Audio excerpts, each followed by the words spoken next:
नमस्कार, capital TV Uttar Pradesh पर 4 का चक्रव्यूह देख रहे हैं आप। मैं हूं राधिका राज। आज हम आपको बताएंगे कौन से वो 4 योद्धा हैं जो चक्रव्यूह में बुरी तरीके से फंसे हैं और कौन से वो योद्धा हैं जो चक्रव्यूह से निकल गए हैं। एक एक करके बताएंगे आपको। 4 के चक्रव्यूह में सबसे पहले बात अभिमुक्तेश्वरानंद सरस्वती की, जिनके माघ मेले के शिविर के अंदर कुछ युवकों ने डंडों के साथ घुसने की कोशिश की, साथ ही आई लव बुलडोजर के नारे लगाए। बताएंगे आपको कैसे शिविर में हंगामा हुआ और कांग्रेस कैसे माहौल बनाने की कोशिश कर रही है। यूपी दिवस पर सोनभद्र में प्रभारी मंत्री रविंद्र जायसवाल ने विपक्ष पर जमकर हमला बोला। उन्होंने एक बार फिर समाजवादी पार्टी की पोल खोल कर रख दी, साथ ही यूपी की जनता को भी बड़ा संदेश दिया। बताएंगे आपको क्या बोले रविंद्र जायसवाल।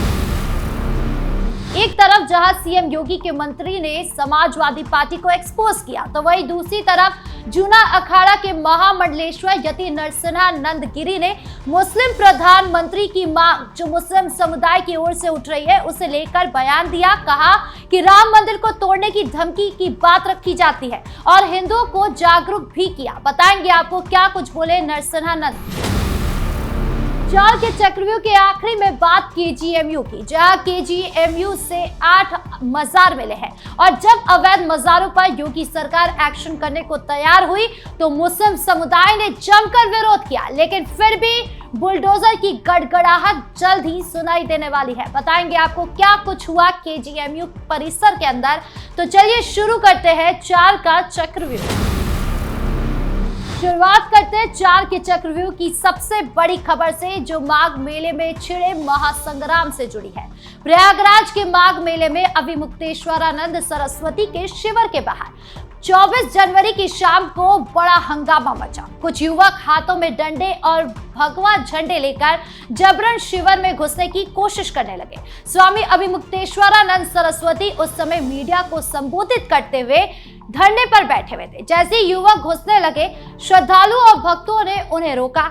इससे हाथापाई और मारपीट की नौबत आई। युवकों ने आई लव बुलडोजर बाबा जैसे उत्तेजक नारे लगाए, जो स्वामी और उनके समर्थकों के लिए अपमानजनक साबित हुए। इस घटना के बाद माहौल तनावपूर्ण हो गया और स्वामी में गहरा आक्रोश फैल गया। स्वामी अभिमुक्तेश्वरानंद सरस्वती ने तुरंत कल्पवासी थाने में तहरीर दी और कहा कि उनका जान को खतरा है। उन्होंने चेतावनी दी कि यदि कोई और घटना हुई तो प्रयागराज पुलिस और प्रशासन पूरी तरह जिम्मेदार होंगे। उन्होंने शिविर की सुरक्षा बढ़ाने की मांग की और कहा कि ऐसे उपद्रवी तत्व माघ मेले की शांति भंग कर रहे हैं। पुलिस ने 25 जनवरी को बयान जारी किया कि सूचना मिलते ही थाना प्रभारी और फोर्स मौके पर पहुंची, स्थिति काबू में है। हालांकि अभी तक कोई गिरफ्तारी नहीं हुई है, लेकिन आरोपियों की तलाश जारी है। लेकिन इसी बीच कांग्रेस ने इस घटना को राजनीतिक मौका दे दिया। लखनऊ में कांग्रेस पार्टी ऑफिस के बाहर पोस्टर लगवाए गए, जिसमें स्वामी अभिमुक्तेश्वरानंद की तस्वीर और छोटे ब्राह्मण बच्चों की शिखा खींचे जाने की इमेज दिखाई गई। पोस्टर में लिखा है, जो गुरु या वेदाचार्य का अपमान करता है वो भयंकर नरक में गिरता है। ये पोस्टर मौनी अमावस्या स्नान विवाद से जुड़ा है, जहां स्वामी के शिष्यों पर कथित मारपीट हुई है। भारतीय युवा कांग्रेस के प्रदेश उपाध्यक्ष शरद शुक्ला ने इसे लगवाया था। समाजवादी के दफ्तर के बाहर भी समर्थन में पोस्टर लगे। कांग्रेस और सपा दोनों धार्मिक भावनाओं को भड़काकर वोट बैंक साधने की कोशिश कर रहे हैं। ये साफ है कि अभिमुक्तेश्वरानंद सरस्वती के कारण माघ मेले में राजनीति घुस गई है। उनका लगातार विवाद पैदा करना और शिकायतें लाखों श्रद्धालुओं की सुरक्षा पर असर डाल रही है।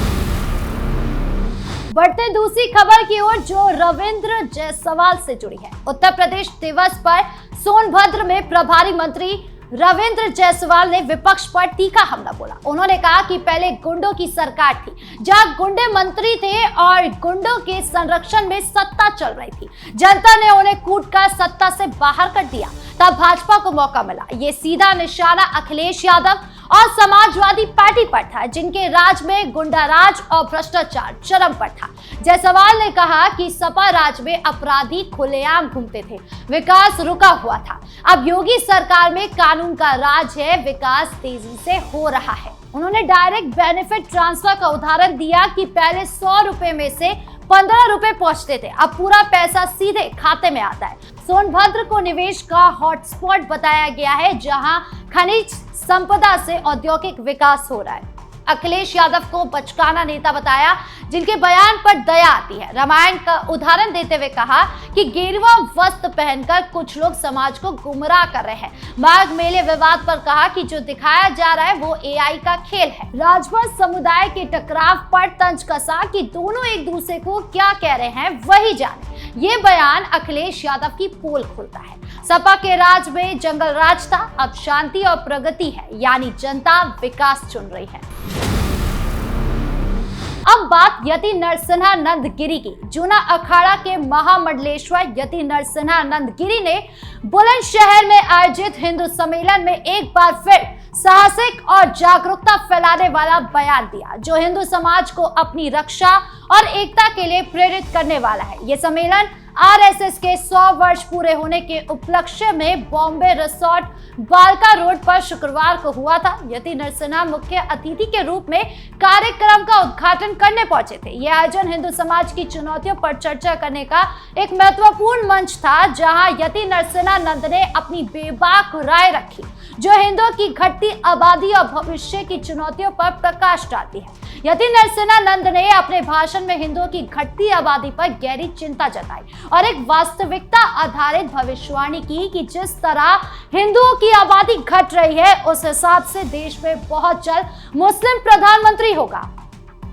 जिस दिन उनका प्रधानमंत्री बनेगा, 2 मंदिर सबसे पहले तोड़े जाएंगे, एक अयोध्या का राम मंदिर और दूसरा गाजियाबाद का डासना देवी मंदिर। उन्होंने आगे कहा कि अगर 2029 में मुस्लिम प्रधानमंत्री नहीं बना तो 2034 में धरती की कोई ताकत मुसलमान प्रधानमंत्री बनने से नहीं रोक सकती। ये बयान भविष्य की संभावित चुनौतियों की ओर इशारा करता है, जो हिंदू समाज को समय रहते सतर्क होने का संदेश देता है।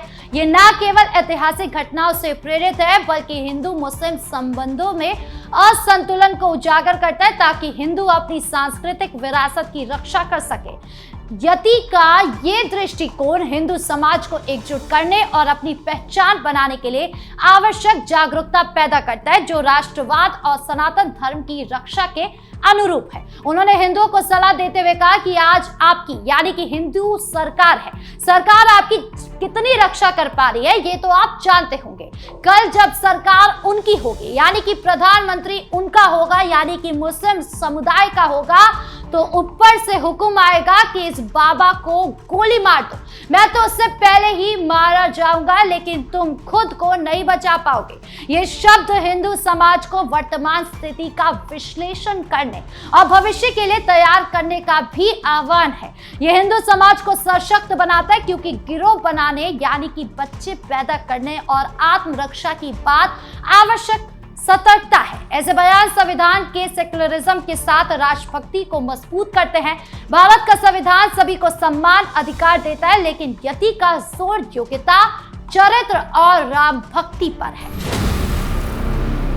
चार के चक्रव्यूह के आखिरी में बात लखनऊ के किंग जॉर्ज मेडिकल यूनिवर्सिटी की, जहां केजीएमयू परिसर में अवैध मज़ारों के खिलाफ योगी सरकार की जीरो टॉलरेंस पॉलिसी के तहत बड़ा एक्शन हो गया। यहाँ कुल 8 अवैध मज़ार मिली है, जिनमें से पिछले 1.5 साल में 3 को पहले ही हटा दिया गया। अब बाकी 5 मज़ारों पर सख्त कार्रवाई की जा रही है। प्रशासन ने इन मज़ारों पर नोटिस चस्पा कर दिए हैं, जिनमें 15 दिनों के अंदर खुद से हटाने का निर्देश दिया गया है। यदि नहीं हटाए गए तो जबरन हटाया जाएगा और बुलडोजर एक्शन भी होगा। ये कार्रवाई सुप्रीम कोर्ट के अवैध अतिक्रमण के निर्देशों और सार्वजनिक संपत्ति पर अवैध कब्जे रोकने की नीति के तहत हो रही है। ये मज़ारें केजीएमयू कैंपस के विभिन्न यानी कि अलग अलग हिस्सों में है, जहां शिक्षा और स्वास्थ्य सेवाओं का मुख्य कार्य चलता है। प्रशासन का कहना है कि इन मज़ारों के कारण अनावश्यक भीड़ जमा होती है, यानी कि ज्यादा भीड़ होती है, जो शांतिपूर्ण अकादमिक और मेडिकल माहौल को बिगाड़ती है। इससे स्वच्छता, सुरक्षा और मरीजों की सुविधा पर असर पड़ता है, खासकर महिला स्टाफ, रेजिडेंट डॉक्टर और छात्राओं के लिए। केजीएमयू प्रवक्ता प्रोफेसर के सिंह ने स्पष्ट किया कि इन मजारों का कोई वैध मैनेजर या संरक्षक नहीं है। ये बिना किसी अनुमति के सार्वजनिक भूमि पर बनाए गए हैं। नोटिस मजारों की दीवारों पर चिपकाए गए हैं। प्रशासन ने कहा है कि सुप्रीम कोर्ट के दिशा निर्देशों के अनुसार की गई कार्रवाई को ही पूरा किया जा रहा है। पिछले कुछ समय में केजीएमयू पहले से ही कई विवादों में घिरा हुआ है, जैसे धार्मिक कन्वर्जन के आरोप में, डॉक्टर की गिरफ्तारी और लव जिहाद नेटवर्क के दावे में। ऐसे में अवैध मजारों का मुद्दा और विवादास्पद हो गया है। मुस्लिम समुदाय और नेताओं ने इस एक्शन का जमकर विरोध किया है। ऑल इंडिया शिया पर्सनल लॉ बोर्ड के सेक्रेटरी जनरल मौलाना यासूब अब्बास ने कहा कि मजारों को एम्बुलेंस रोकने या ऑपरेशन बाधित करने को बहाना बनाया जा रहा है, जबकि ट्रैफिक की समस्या पूरे जिले में है और प्रशासन की खराब मैनेजमेंट से है। उन्होंने इन मजारों को टारगेट करने की साजिश बताया और सीएम योगी आदित्यनाथ से नोटिस वापस लेने की भी अपील की। हालांकि योगी सरकार का रुख बिल्कुल साफ है कि जीरो टॉलरेंस की नीति पर ही चलेंगे। अवैध अतिक्रमण चाहे किसी भी रूप में हो बर्दाश्त नहीं किया जाएगा। तो 4 के चक्रव्यूह में आज के लिए इतना ही। कैसा लगा वीडियो कमेंट बॉक्स में जरूर बताएं। वीडियो को लाइक करें, शेयर करें और चैनल को सब्सक्राइब करना ना भूलें। धन्यवाद।